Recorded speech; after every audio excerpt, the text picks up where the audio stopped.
Good morning, happy Friday, and welcome to Career Launch Live. We had some crazy tech issues this morning, y'all. So forgive us for being on the wrong link and all of this kind of stuff. I don't know what to say. We're just having a special kind of Friday morning. But thank you all for joining us. We're so very excited to be here. We are live on YouTube, Facebook, and LinkedIn. Thank you so much, everybody, for being here. So today, I do want to give a little bit of a warning before I introduce my wonderful guest. Today, we're discussing a very sensitive topic, and so I want to give a little bit of a trigger warning for folks.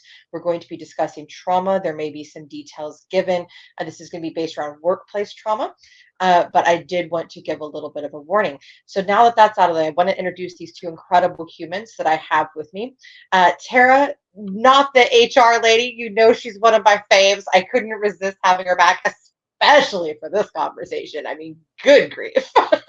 And by the way, if any of you are experiencing this, your company totally needs to hire Tara. Just throwing that out there. So, and then we have, do what? Yeah. Yeah. Like 100%, they need to hire you, like right now. And then Nicole, I recently met and we had a powerful conversation. She has a really cool background in the legal field and is chiming in to discuss this issue with us today. So Tara, real quick, give us a rundown of who you are and why you are so awesome. And then Nicole, I'm going to have you do the same. Hello, I'm Tara Fioriani, not the HR lady. I am a 13-year chief people officer, 20 years in the corporate world of work. I've worked all across the globe. And since COVID began, where I had no choice but to work for myself, as most of us, I think, in early 2020, especially in the field I was in, which was entertainment, movie theaters, restaurants, things like that. It decimated our industry. So I switched gears. I started a podcast I intended to start called Not the HR Lady. And then it sort of snowballed. I do a lot of work in the fractional HR space right now, a lot of keynote speaking. I talk about really difficult topics that people don't usually talk about in the world of work, like racism, like misogyny, like sexism, like fuckery. Sorry, you probably should have. No, that's okay. You can say that word. I don't mind. People know we're all adults here.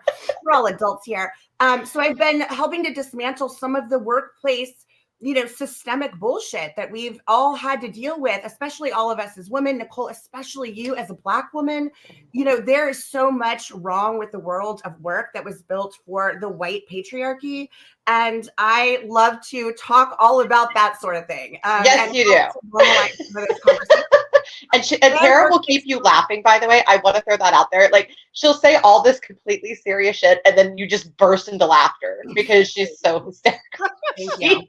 She and her partner both, actually. Like, I try to make it digestible, right? This is hard conversations, difficult conversations. And so having a little levity about it, because if we can't laugh just a little at the absurdity of all of it, what are we going to cry? We're all going to just. Nicole's like, we're going to cry. It's going to be terrible. We do cry. Yeah, we do. And like nobody, like so many people do not get that. Okay, so Nicole, so tell us a little bit about you real quick, and then we're going to dive into talking about trauma and trauma bonding in the workplace. I am Nicole Woolfolk. I have 23 years in the legal field. I specialize in 14 areas of law. I've worked for just about everyone from the attorney general to magistrate judges and high-powered corporations and prestigious law firms. I have been that minority girl that everyone seems to does not want to, even though I am elevating, they do not want to see you elevate to that level. So they would do anything and everything to break you down.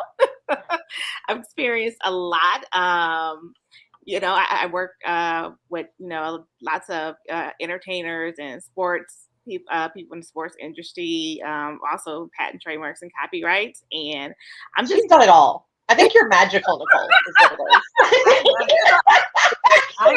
Nicole's just magical. I've done it all. But, I cannot say that it's been a smooth ride. It's been a lot of bullshit. And that's what we're here to talk about. We're here to talk about all that nonsense.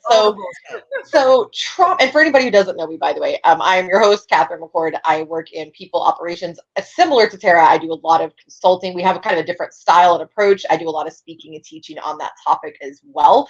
And and I've done a lot of my work in startups. I've done a lot of focusing on startups and growth stage organizations. Um, and I, like Tara and like Nicole, have been the recipient of and have witnessed all of the BS. Like at this point, I'm not sure that you can actually shock me. I'll still hear stuff that I'm like, ugh, like that kind of attitude. But like, I'm not sure that you can shock me anymore with the horrible stuff that happens. And this topic is really important to me because I think that we miss a lot that, and I did a post on this recently, that trauma bonding happens, which if you don't know what that is, trauma bonding is the concept that a lot of people familiarize, that they associate with abusive relationships, where the abuser is also the solution. So you see like the abusive boss, and then when you say you're going to leave, it's, oh, but we value you so much. Let me give you this phrase. We can't live without you. Which is a load of crap. It's a load of crap. It's a load of crap. You valued me so much. I took the time to go get another job. And now that I have one, you're like, oh my God, but we love you here. Like, why would you do this? Why would you do this to us? Why would you do this to us? Like, what the hell? 20,000 3 years ago. Like, come on. Like, get up with the times. I love you that you keep passing me up for promotion, knowing that I'm highly qualified than everyone else. Yeah. Yes. So Nicole, I want to get into your story a little bit, but first I want to run one by you ladies. And again, trigger warning on this. And I have the permission of the person who told it to me to share. I want to specify that. This is something that this particular story did not happen in the States. However, almost identical situations happen in the States. Tara, you might have also. Nicole, maybe you as well. I had a young Black woman recently share with me that she was told by her boss that she looked good enough to rape. She then went, yeah, Tara, that was about my face. I'm sorry, you just said things don't shock you very often. I've been told I've never been told at work that I looked good enough to rape. Yeah. And I am really grateful that I haven't. But yeah. Let's put that out there. Glad that hasn't happened. What? White man's whore. I have been. Have you really? So I've really been called the white man's whore. Wow. At work. At work. Jesus. Okay. So I'm curious then if you shared this. What? Yeah. That's insane. I'm sorry. Like I I'm sorry, haven't Nicole. heard that personally in my professional career, and I haven't experienced anybody who's shared that sort of trauma with me. Like, what the fuck? Like that audacity and oh my gosh, I'm sorry. I had like a real reaction to that. No, you're fine. I got the first time I heard these things, because I've already spoken with the first time I've heard these things, I kind of had the same, like, I think Nicole noticed, like, I was just kind of staring for a moment, like, I don't even know, like, I don't even know what to do with this. How do you it's so horrible. What do you even say to that? I mean, fuck. I maybe want to punch somebody in the face. Not her, obviously, but no, because you're like, what? Like what? Excuse me. So yeah. And then it gets worse, believe it or not. She went to HR and they looked at her and they said, well, culture, these things happen. Some people like that. That's just the culture around here. That's just, she got that's just Chad. She got yes. Chad. It's okay. Now in her case, they were specifically saying it was the culture of the country, which I don't necessarily agree with that, because I know other people from that country, and she said the same thing. She's like, no. But so she didn't receive help from HR. They gave her the brush off. Like you said, Tara, we've heard it a million times. That's just them. Yeah. Or that's just chat. Yeah, that's just who they are. Nicole, would you mind sharing what happened in your case when you were, I'm not even going to repeat that, but when they said that to you, what happened? I actually was working for the Attorney General. I was going to say, I bet in government you have some wild stories. Like, go ahead. I'm sorry. It was pretty wild. if you know anything about Michigan, it was around the Kwame Kilpatrick scandal. Oh man. I guess Oof. working for a very powerful attorney general, they just felt the need that the only reason why I got my job and the only reason why I'm here is because I'm a whore. Clearly, you couldn't possibly be qualified I for anything. couldn't be You're really good qualified. at your job. I couldn't be qualified. That's not it. I don't even have a witty comeback. Like, I'm sorry. I'm like, what do you say? Like, there's not where I'm flabbergasted. Like, Yeah. what? Like, So Nicole, what did you say? What did you say? You know what? It kept going, followed by I'm a sellout. What? I got it from both ends. I got it from both ends from being, no. from everything. And it was kind of like, wow, like you don't know me. Like I have actual degrees. I actually have been doing this for a very, very long time. And no one gave me anything. I've actually worked my behind off to be at where I'm at. And you don't know me. So I'm not going to even justify or give you even the grace to even discuss this with you because I just don't feel like you're worth my time. Right. And I do want to say, I recently did a post about showing grace and inclusion. This is not about inclusion. At this point, you're attacking and you're being just a general jackass. You don't deserve grace at this point. A racist jackass. Can I throw that in? Like a racist Yes. Oh, jackass. yes. Thank you. Yes, a racist jackass. Response is no response at all because some people think that they have a stigma of Black women. Okay, I'm gonna say this, and she's gonna fly off the handle. Yeah, like you're gonna be angry. But I want to ask you about this, Nicole.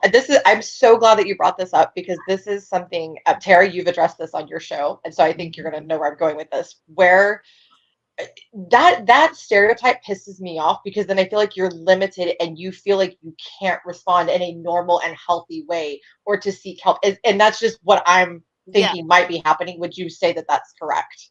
That is correct. And then when they see my response, they're like, wait a minute, like she didn't respond the way that we wanted her. We thought she was going to respond. No, you were right the first time, the way we wanted her to. Yeah. We expected her to get loud. We expected her to get up, get up and start cussing and scene. That's not who I am. No. And I will give you that satisfaction. Good. I mean, good for you. I think it's incredible that you have that kind of strength. But there are so many people that I've spoken to that have just been shattered by these, and understandably so. I want to say I completely understand. The person, a dear friend of mine who experienced the situation I shared, voted with their feet and left and said bye.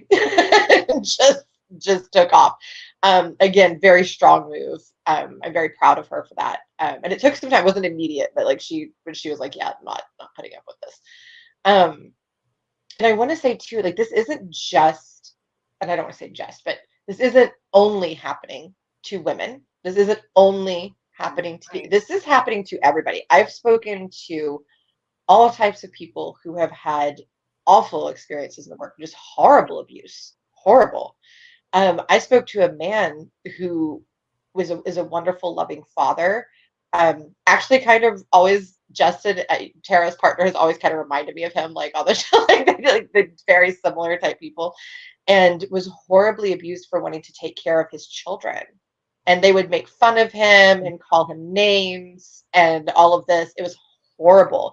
And then, and they would make it difficult for him to get his time off to be with his sick child, who, by the way, had a legit, like, I'm talking like the sniffles. Like the child was very ill. It was very horrible. Then when it came time for him to quit, they did the whole, but we love you. We can't live without you. Don't you remember all those times that we gave you a bonus or whatever? And he stayed. Oh, that's the worst. And it happens all the time. I've seen this so much in recruiting because it's like, oh, but you really do love me. Oh, good. And you have that affirmation, from the abuser, right? That is the definition of like, what? It's not domestic violence, it's workplace, right?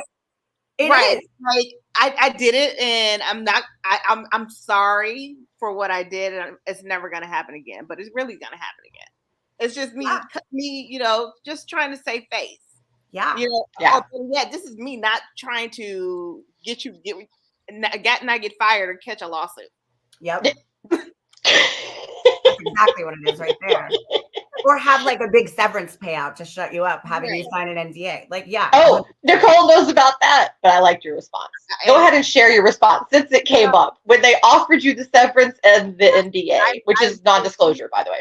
I literally had a situation recently where I started a firm, and when I tell you, I have never in my 23 years have had anything like this happen to me.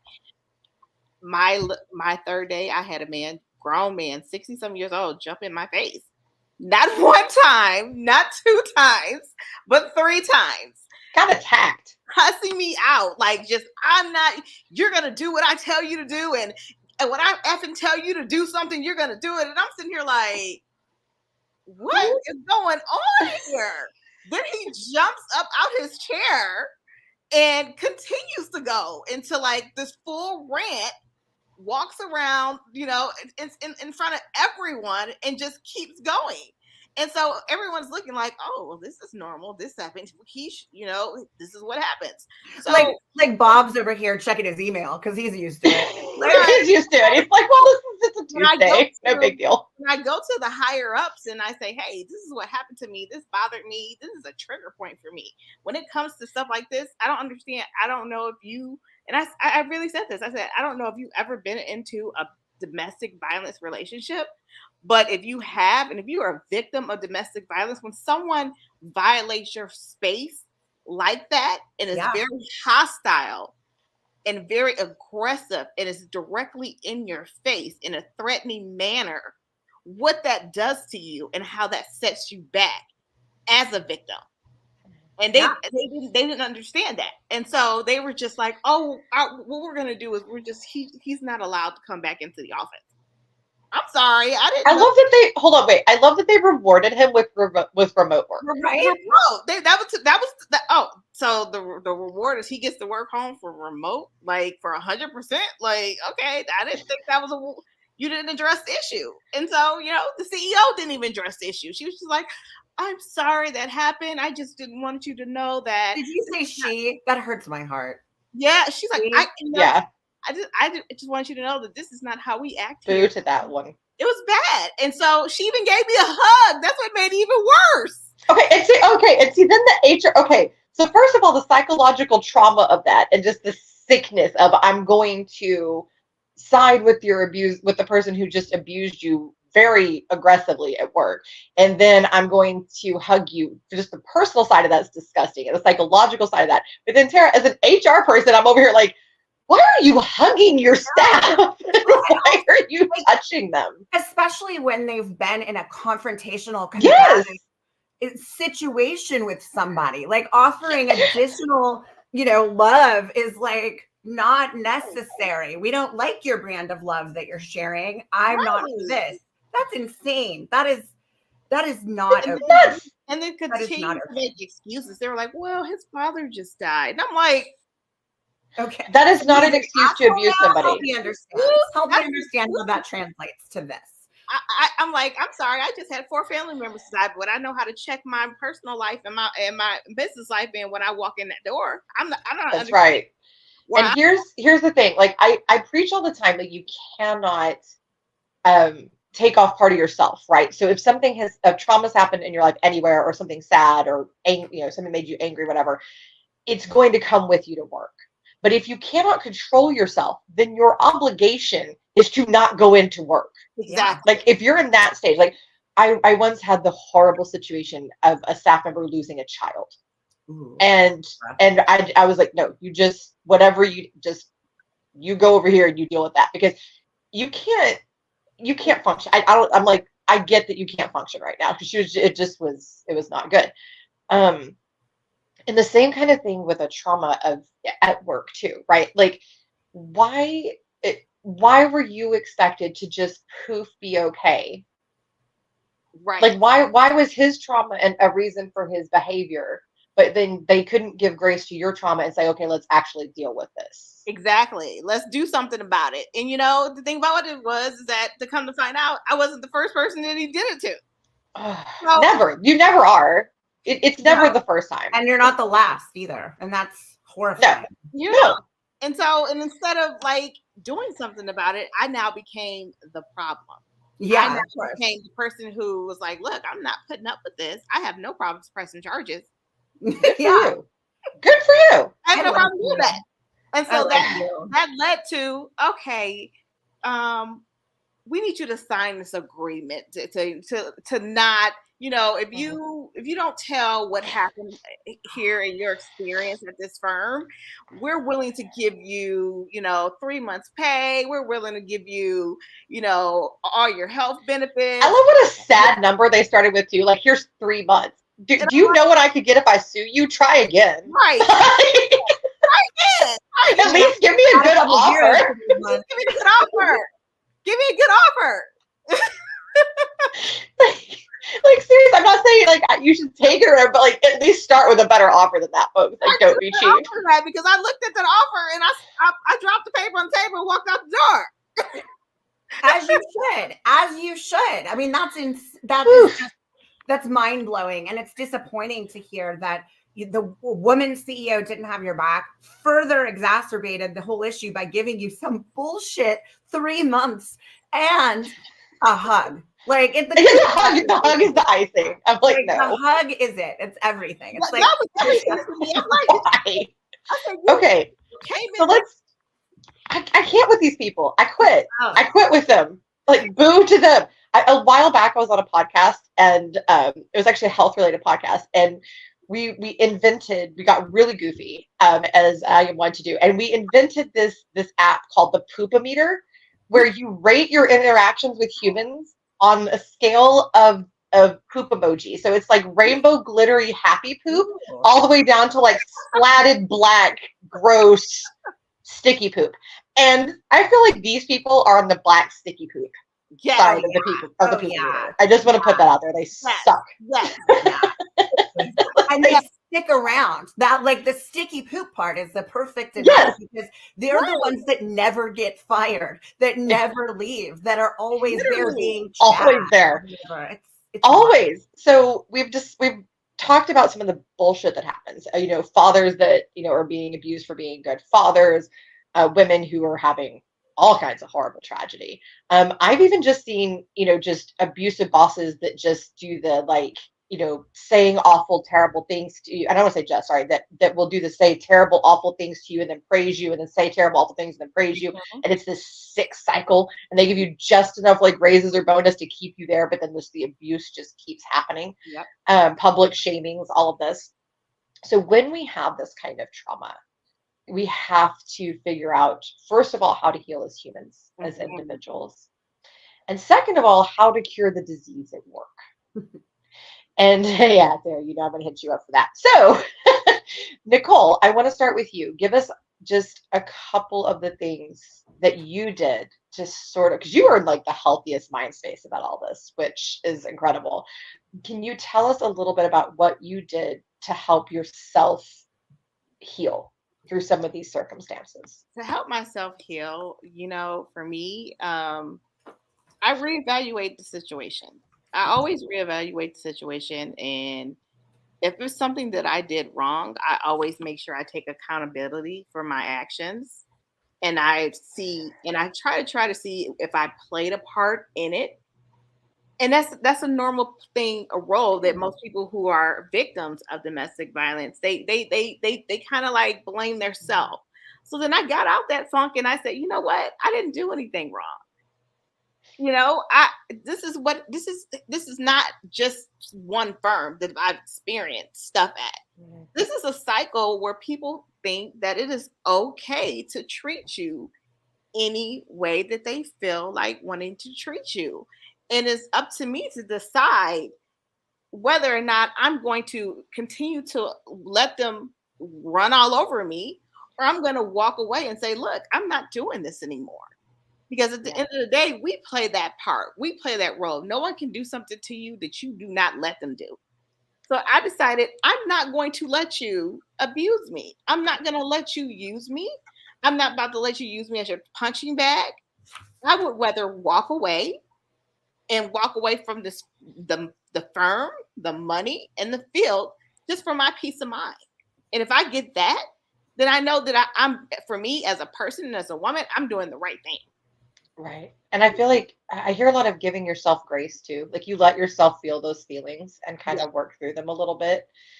Um, and I think you're right. And I'm glad that you brought that up, that it's so natural to feel like you did something wrong, you deserved it, any of that. And in none of these circumstances, I have another very good friend who, I mean, literally like 2 days ago, just left a job because of horrible abuse of a boss that would scream and just berate her and made fun of her disability. Literally, just made fun of her disability. And yeah, she's taking action to deal with that. So just to put that out there. So um, it's I think it's important to give yourself the grace though, and to give yourself that time to heal. Can I And just find the say something people. really quick? Can I say Yeah, something? hey, I'm sorry. I thought, Catherine, I thought you were done. I'm sorry. You're good. Go ahead. I just want to point out that not everybody has that luxury though. And that is such a hard thing that so many people deal with, is that they accept the abuse because they can't get another job, like they've been looking and they can't remove themselves. I was in that situation, and I won't elongate the story, but like I am a mom. I have 5 kids that depend on me, that I provide for. I have an absolute counter parent that I have to deal with. And for me, and we're divorced, just really quick. Justin is not the counter parent. He's wonderful. He's the world's best bonus dad, but their father is just an absolute counter parent. So on top of everything else, I've got all of this stress at home, and I'm the one who works. I'm the breadwinner in our family, or I was the breadwinner in our family at that time. And now I'm still the breadwinner and he's doing his own thing. I don't know. But, like I have to take the abuse. I have to be called a cunt, which I have in the middle of a meeting. I have to take a wine as an apology from a guy called Michael, who was best friends with the CEO. I have to take it because I can't get another job right now. And being a chief people officer, they're not just raining jobs. Companies don't even value people enough to have somebody at the top in most instances. That's true. So, and I'm lucky, right? I'm a lucky higher level executive with, a savings and other things to fall back on. And so, yay, I have that. But also, not everybody does. Plenty of people who are not in that situation at all, at varying levels, where they can't just up and leave a toxic environment. They have to take it for however long, and that disproportionately affects women, people of color, the LGBTQ plus community.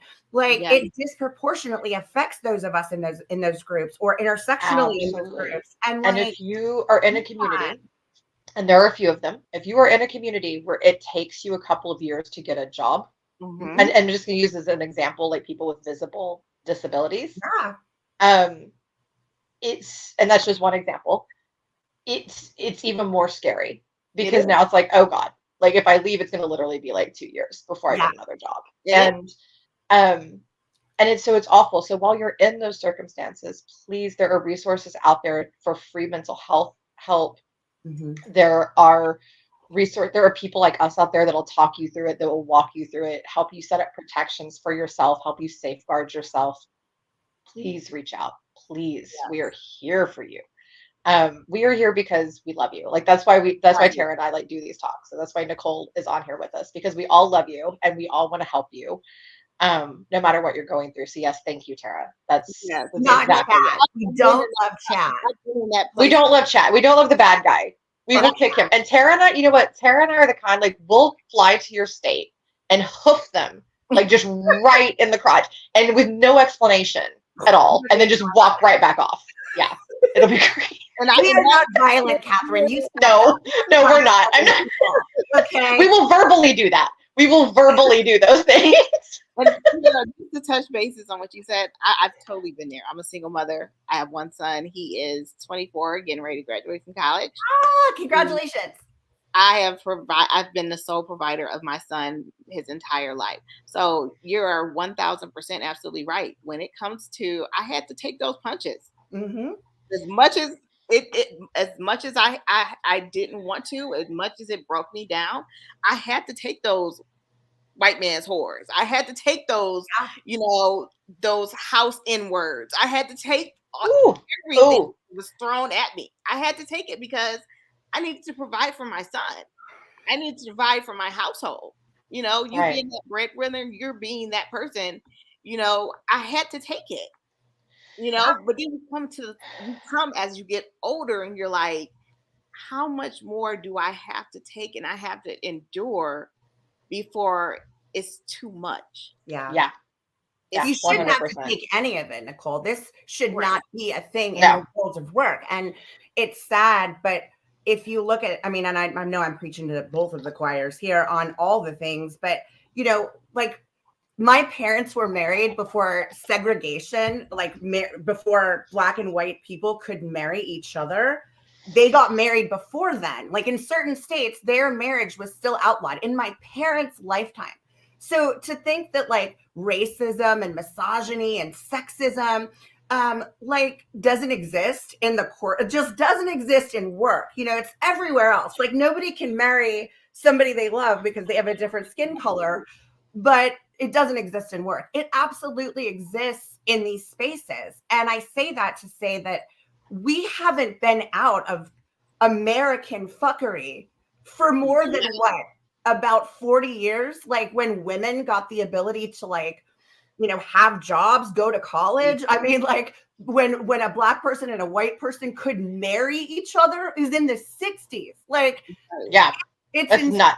when you think about it. I have an aunt and uncle that are the same thing, by the way, Tara, that had to go to another country because theirs was pre the Loving Law. Yeah. And so they had to go to another country. My parents had to go to Michigan. Like you mentioned Michigan, but that's where they're from. So they had to go to Michigan to get married from South Carolina. And like, it's just why, like, it's just, that is in my parents' lifetime. I'm 43 years old. Like, I'm not even that old. My dad has passed away because of cancer, but my mom is still alive. And in her lifetime, like interracial marriage, like I say this just to get everybody to really understand where we're at. Interracial marriage was still illegal in my parents' lifetime. Yes. Mine too. Mine too. And my, again, aunt and uncle. It's and that's what I think people forget is that it feels so far away. It feels so far away, but it's not. It's not at all. And I think that is important to remember, and even just with all of the fuckery that we've talked about today, the fact that it's still acceptable that people still think that they can get away with this. Now, I do a lot of talking about giving grace again in inclusion work, but that's at one level. Okay, there are times always when there has been an egregious act, as is any of the things that we've discussed here, and some of these don't fall under inclusion, but just general BS.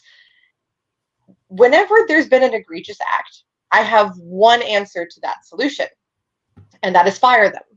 Now, immediately, whether it's from your life, whether it's from your job, like whatever it is. Right. And so as an HR pro, Tara, like, I mean, I know I've heard your solutions to this, and they're very similar to mine.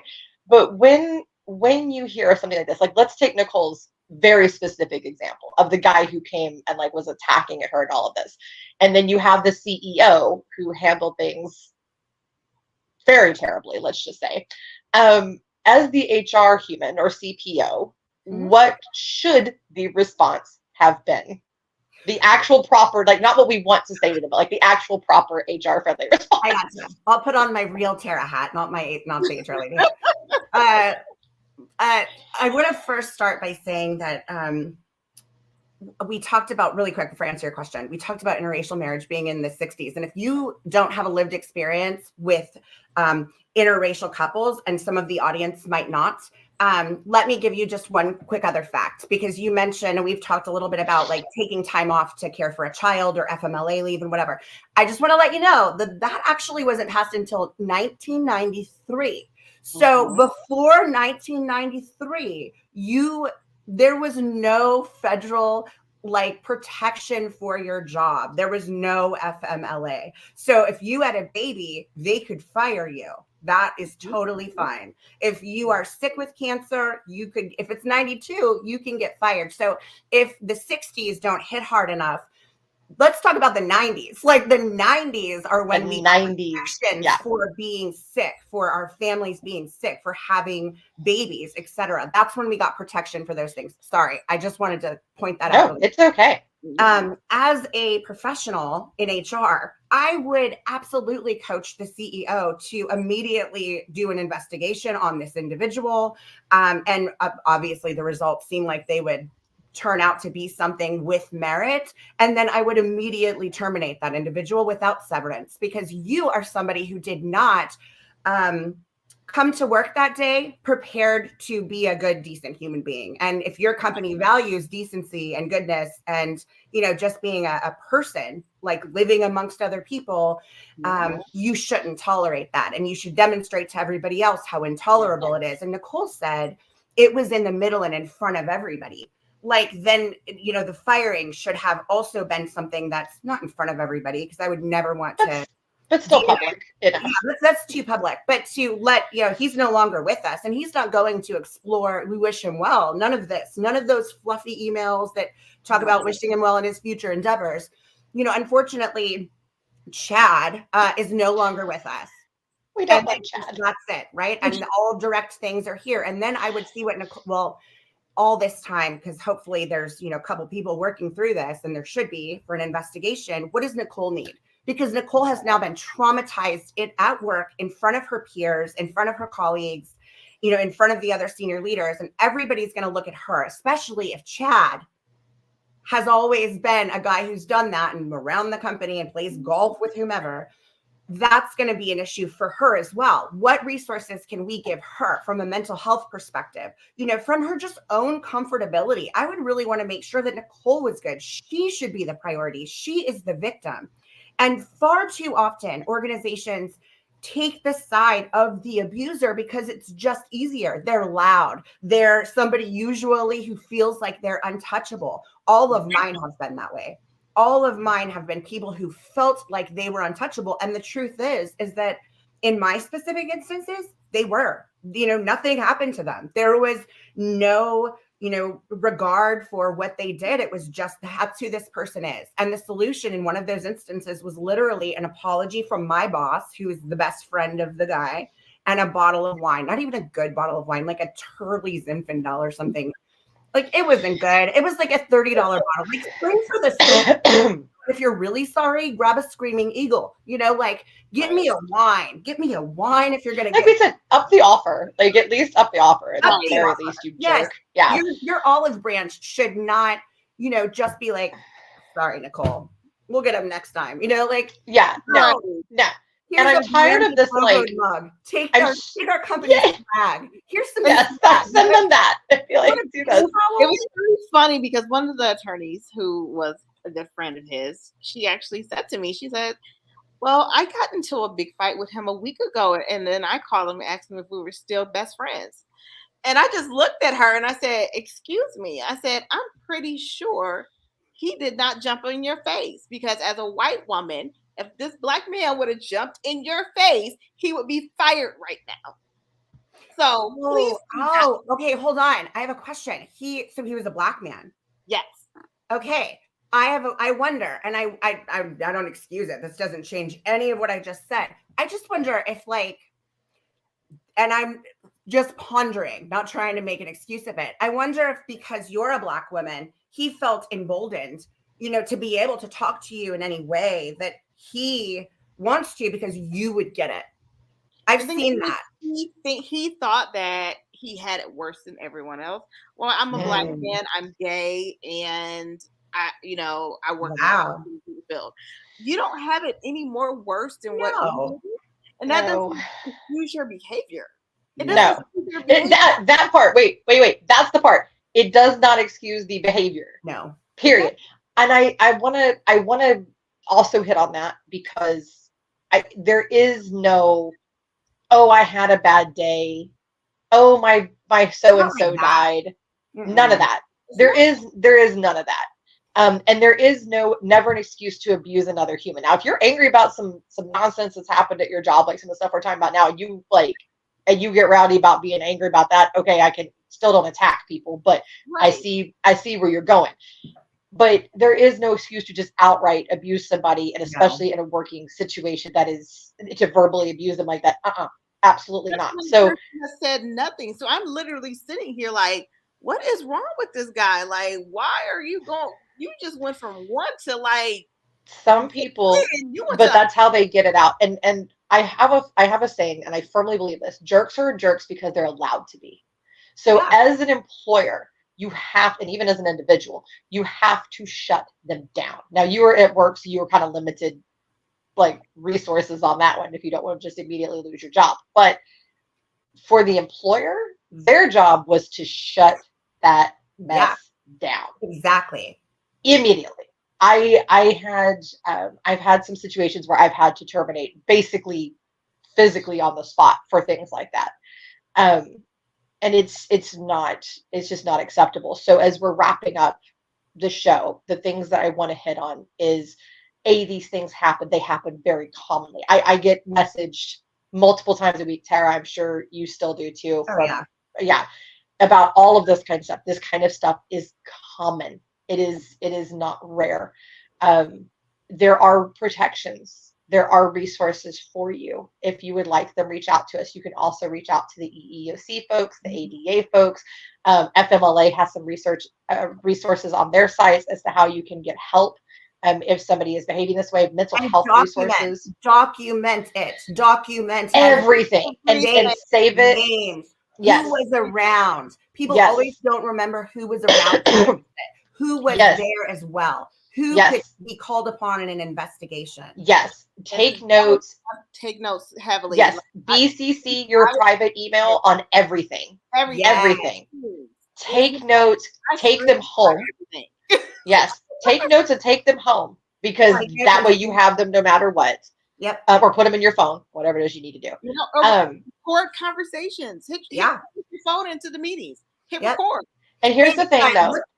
Here's the thing with privacy laws, though. Like in Texas, for example, Texas is a one-way consent, which means that I can record any conversation. All I need is my consent to record. That's right. And it depends on your state for that, right? But it's so know the laws in your state. It's very easy to look up. Just put like recording consent laws in whatever state, and you can find that out. But yes, record if you can. But do everything you can to document. And then reach out to people like us who are here to help. We're all here to support you, provide resources for you. And if you work in a situation where there's a lot of this kind of fuckery and there's a lot of toxicity, and you think that your company needs some help, number one, reach out to Tara, because she will come in and take care of you and verbally bitch slap all these people and to act you right. And we'll do it. And she really does have a loving, wonderful approach. Like, we've seen her like goofy, like boisterous self on this show, but she has a very human. I'm not really approach. like this. This is a persona. I don't even swear like a whole lot in my real life. No, she's a super like lovey, cuddly little human. Yeah. Thank you. If you watch my show, I know I'm wild, and I'm very boisterous about calling out the fuckeroni, because we have to. Like, that's the other piece of it. We trauma bond. And Catherine, I'm sorry, I just want to say this really quick. We trauma bond, like Nicole and I. Catherine, you and I have trauma bonded, like because of our shared lived experiences, because of what we bring to each other, and go, can you believe this happened? I mean, that is something. And that is something that happens so much.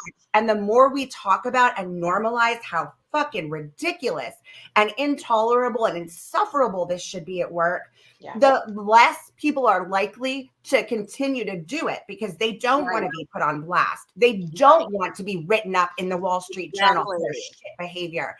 And you will be. You can't do it like you used to do it anymore. You have to, your fuck is out in the open. If you are a person being egregious and shitty at work, it will get found out, and you will get blast. You should be put on blast. Done. 100%. People are like, oh, you shouldn't do that. Think about their job. I said, no, they should have thought about that. It's not my job to think about their job. That's their job. You know, They should have thought about their own had job. someone tell me, you know, hey, Mhm. if you speak out, you know, you think about your career. You have like 23 years in the legal field. Like it can damage your career. You can be known as a whistleblower. Okay. Yeah. Okay. Because this is what happens. People eventually just have enough and are like, screw it. Like, I don't care. Like, we're just solving this problem. So We're not reach getting out like to us. murdered anymore on the sly, right? Like, remember people like there was those rampant string of murder. Whenever a whistleblower would come out, it's like so and so mysteriously died. You know, you can't do that it's not. You can't do it anymore. No, you can't make people just disappear like that so You can just easily. kill us all off. There's too many of us. We're too loud and too many now. So in conclusion, like, get your mental health resources, reach out to folks who can help you. If you're an organization, reach out to experts who can come in and help you design around solving the trauma when it happens, rebuilding the culture after that happens. Again, that's a great area for Tara. Could not sing her praises more for that kind of thing, helping create a more loving, kind, and supportive, psychologically safe environment, and fire the toxic jerks. We cannot say that enough. So ladies, as we are exiting this show, and thank you so very much for gracing us with your presence. I could talk to both of you for hours on end. Nicole, we're going to start with you, and then we're going to move over to Tara. Tell them how to find you. Well, you can find me on LinkedIn at Nicole Woolfolk, with a Leslie in it. You can also find me on Instagram at lnicole1999. Whoop, whoop. And I'm 99 too. Right? I knew the we were best friends. year. The best year. Oh my God, you two are too cute. All right, Miss Tara, where do they find you? Hey, so I'm Tara Fioriani, Not the HR Lady. You can find me everywhere. Just Google Not the HR Lady. You can watch our YouTube show. You can go to our website, notthehrlady.com, Instagram, LinkedIn, of course. Wherever the things are is where I am. Yes, and I highly recommend going back and watching every episode of her show. It will uplift you, you will learn, and trust me, you will laugh. Plus, there's some awesome movie clips in there too. Yeah. So thank you so very much again, ladies, for joining us. If any of you are experiencing trauma or trauma bonding at work, please reach out to us. If there's toxic fuckery happening, reach out to us. We will help you. Yes. Be great. See you same time, same place next week. Bye.